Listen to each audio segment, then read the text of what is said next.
Hello friends.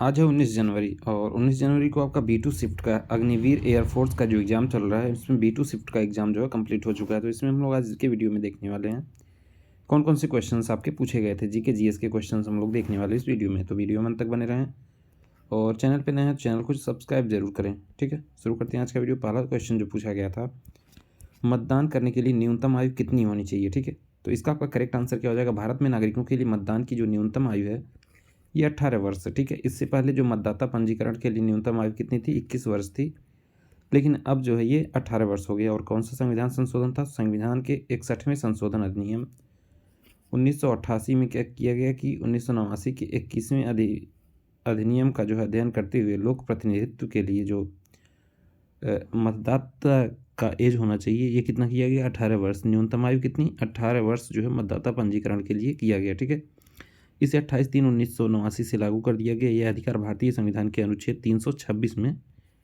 प्रदान किया गया। यह भी इंपॉर्टेंट क्वेश्चन इस पे बनता है कि किस अनुच्छेद में है, तो ये अनुच्छेद 326 में है। ठीक है, नेक्स्ट क्वेश्चन पूछा गया था कि महाराज शिवाजी के गुरु कौन थे। ठीक है, तो इसका आपका आंसर करेक्ट हो जाएगा समर्थ रामदास। और शिवाजी महाराज के शासनकाल के दौरान कई धार्मिक संतों ने क्या किया था, महाराष्ट्र में अपनी उपस्थिति दर्ज कराई थी। ठीक है, इसका क्या मतलब है कि शिवाजी महाराज ने कई संतों को जो है, धार्मिक संतों को संरक्षण दिया था। यहीं पे शिवाजी महाराज रामदास स्वामी से प्रेरित थे और उन्हें जो है अपना धार्मिक गुरु बनाया था। ठीक है, तो धार्मिक गुरु कौन थे, रामदास, यानी कि समर्थ रामदास। ठीक है, उन्होंने क्या किया था, लोगों को एक साथ इकट्ठा किया और स्वराज आंदोलन को मजबूत करने और राष्ट्र को जो है संपन्न बनाने पे जो है बल दिया था। ठीक है, नेक्स्ट क्वेश्चन पूछा गया था कि बल्ब का तंतु किस धातु का बना होता है। ठीक है, जो बल्ब हम लोग घरों में यूज करते हैं इसमें क्या होता है कि ये कुछ इस तरीके से एक वायर होता है, तो ये वायर ही फिलामेंट है और इसी को तंतु कहते हैं। ठीक है, तो ये तंतु किस चीज़ का बना होता है, इसका आपका करेक्ट आंसर क्या हो जाएगा, टंगस्टन धातु का, जिसको हम किससे रिप्रेजेंट करते हैं, डब्लू, इसको हम क्या कहते हैं, डब्लू से रिप्रेजेंट करते हैं टंगस्टन धातु को। ठीक है, इसका उपयोग विद्युत बल्बों के फिलामेंट बनाने के लिए किया जाता है। ठीक है, फिलामेंट यानी कि तंतु। टंगस्टन का उपयोग निम्नलिखित कारणों से विद्युत बल्ब का तंतु बनाने में किया जाता है।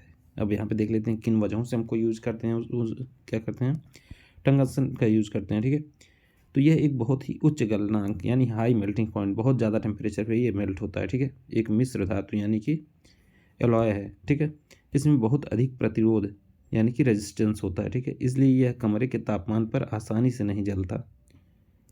ठीक है, लैंप जो है उच्च तापमान पर जलता है, टंगस्टन फिलामेंट पिघलता भी नहीं है। ठीक है, इस वजह से हम क्या करते हैं, इसका उपयोग करते हैं। ठीक है, और एक महत्वपूर्ण मात्रा में गर्मी का उत्पादन फिलामेंट के माध्यम से गुजरने के कारण होता है। ठीक है, तो ये इंपॉर्टेंट क्वेश्चन है। नेक्स्ट पूछा गया था रूस यूक्रेन की युद्ध में मोदी जी ने कौन सा मिशन चलाया था। ठीक है, रूस यूक्रेन में अभी भी युद्ध चल ही रहा है। ठीक है, तो इन दो देशों के बीच जो युद्ध चल रहा था, यहाँ पे यूक्रेन में पढ़ाई बहुत, मेडिकल की पढ़ाई बहुत सस्ती होती है, इस वजह से कैंडिडेट यहाँ पे जाते हैं स्टडी करने के लिए। तो दोनों देशों में जब युद्ध होने लगा तो ये क्या यहाँ पे फंस गए। ठीक है, तो इन कैंडिडेट्स को भारत लाने के लिए, स्वदेश लाने के लिए एक ऑपरेशन चलाया गया था जिसका क्या नाम था, ऑपरेशन गंगा। ठीक है, तो याद रख लीजिए ऑपरेशन गंगा। यूक्रेन में फंसे भारतीय छात्रों को वहाँ से सुरक्षित निकालने के लिए भारत सरकार ने क्या ऑपरेशन गंगा शुरू किया और पीएम मोदी ने इसे लेकर रोमानिया के प्रधानमंत्री से बात की। ठीक है, नेक्स्ट क्वेश्चन पूछा गया था स्टैचू ऑफ इक्वलिटी कौन से स्टेट में है। ठीक है, तो 3 स्टैचू इंपॉर्टेंट है आप लोग के लिए, statue of equality, statue of unity और स्टैचू ऑफ पीस। ठीक है, तीनों हम लोग वन बाय वन देखेंगे। सबसे पहले बात करेंगे स्टैचू ऑफ इक्वलिटी। ठीक है, तो प्रधानमंत्री नरेंद्र मोदी के द्वारा जो है इसका उद्घाटन किया गया है और ये जो है तेलंगाना के हैदराबाद शहर में जो है स्टैचू ऑफ इक्वलिटी है। और ये किसके यादगार में बनाया गया है, तो ये श्री रामानुजाचार्य के यादगार में बनाया गया। तो प्रधानमंत्री ने कहा कि जगतगुरु श्री रामानुजाचार्य जी की इस भव्य विशाल मूर्ति के जरिए भारत में मानवीय ऊर्जा और प्रेरणाओं को जो है मूर्त रूप दे रहा है। ठीक है, तो ये भी पूछा जाता है किसकी प्रतिमा है, तो ये श्री रामानुजाचार्य की है। और किसके द्वारा इसका इनॉग्रेशन किया गया, तो ये किया गया प्रधानमंत्री मोदी के द्वारा और इसका नाम क्या है, स्टैचू ऑफ इक्वलिटी। ठीक है, अब बात करेंगे स्टैचू ऑफ यूनिटी की। तो ये सरदार वल्लभ भाई पटेल ने कई रियासतों को जो है एक करने की मतलब सफल प्रयास किया था, और उन्हीं की यादगार में क्या है स्टैचू ऑफ यूनिटी जो है गुजरात में बनाया गया है। ठीक है, तो ये भी इंपॉर्टेंट है कि किसकी प्रतिमा है, तो स्टैचू ऑफ यूनिटी जो है सरदार वल्लभ भाई पटेल की प्रतिमा है। नेक्स्ट एक है आपका स्टैचू ऑफ पीस।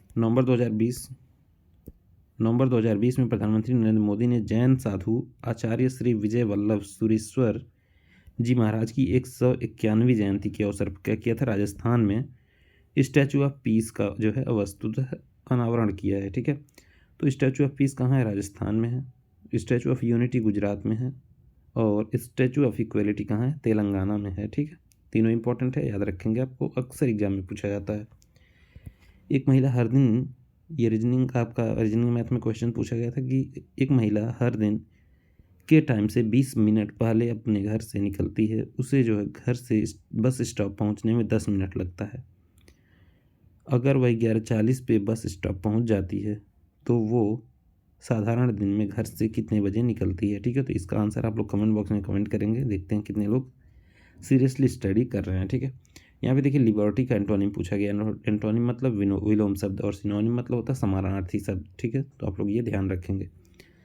तो लिबर्टी का क्या हो जाएगा, डिनाइल हो जाएगा, डिपेंडेंस हो जाएगा, होल्ड हो जाएगा, प्रोविज़न हो जाएगा, रिफ्यूज़ल हो जाएगा, रिस्पॉन्सिबिलिटी, वीटो। ठीक है, और वर्क, ये सारे जो है एंटोनिम है, इसमें से कोई आपका एक जो है ऑप्शन में दिया गया होगा। ठीक है, antonym of liberty.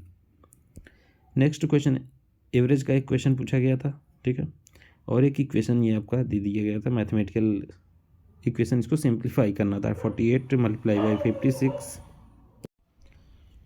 48 multiply by 56 plus 42 minus 24 plus 56 minus 34 by 48। ठीक है, ये क्वेश्चन आपको पूछा गया था। ठीक है, इसको आप लोग सॉल्व कर लेंगे। फिर क्या एलसीएम दिया गया था 48 और रेशियो दिया गया था। ठीक है, सम बताना था। तो ये सारे आपके रीजनिंग के क्वेश्चंस पूछे गए थे। तो इतने क्वेश्चंस आज मुझे कैंडिडेट से मिल पाए, और ऐसे इंपॉर्टेंट लाइव के लिए यूट्यूब चैनल को जरूर सब्सक्राइब करें। Thank you.